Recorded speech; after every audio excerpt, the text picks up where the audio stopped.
In the cleansing of the temple, Jesus is highlighting the religious hypocrisy that has gripped the hearts of his people. You see, the people were doing all the right things. They were gathering for worship, they were singing songs, they were praying. All things that seemingly good Christian people do. And yet, one quick look at their private lives revealed something else entirely. What we would see is a life in pursuit of idols, a life in pursuit of people placing their hope, their trust, even their salvation in things, in other gods. And so what Christ is doing here is he's revealing to them the hypocrisy that lies in the hearts of his people. A hypocrisy where they are coming, worshiping Christ, worshiping God's name, and yet in their private lives in pursuit of anything else but him. And it's funny, the accusation, the phrase that Christ uses here in the temple to bring forward of his people. He says, "Have you made my house into a den of robbers?" And the language here harkens the reader back to Jeremiah chapter 7, verse 11, where it reads, "Has this house which is called by my name become a den of robber in your eyes? Behold, I myself have seen it, declares the Lord." Have you made this house into a den of robbers? You see, back in Jeremiah's time as well, God is using his prophet Jeremiah, his servant, to highlight the hypocrisy then too of his people. He says, you steal, you murder, you covet, you lust, and yet you come together and with those same lips, you bring glory to my name. Hypocrites.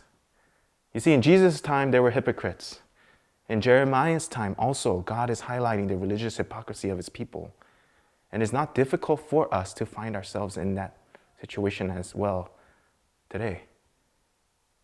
If I can ask you to ask yourself, what will my friends see? What do my friends see if I let them in and see how I'm living my life on a day-to-day basis? What do my neighbors see? What do my kids see? Do they see someone who is genuinely following Christ with all of their heart? Or do they see someone who is just living their life like everyone else, following the dreams, the values, the wishes of everyone else in this world? What do they see? And yet, that is not the most important question for us, is it? The most important question for us is, what does the Lord see? What does he see when he looks into your heart?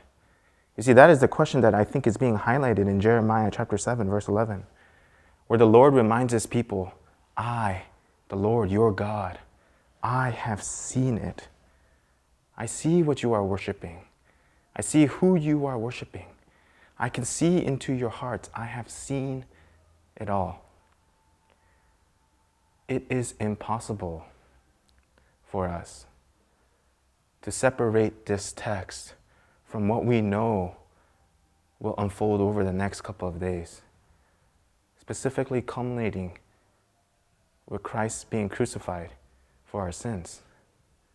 Crucified, put to death for the very sins that you and I committed.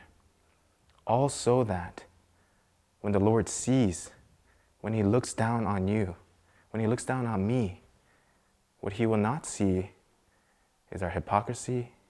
What he will not see is our waywardness, our being continually wooed by the world. But what will he see is the blood of his Son covering you and I. What an opportunity for us today as we prepare our hearts and our minds for what we are coming together to worship. The beautiful price, the beautiful life, and the beautiful resurrection of his Son, Jesus Christ. Also, that when the Lord, our God, looks upon us, that he will see us cleansed, pure, and holy.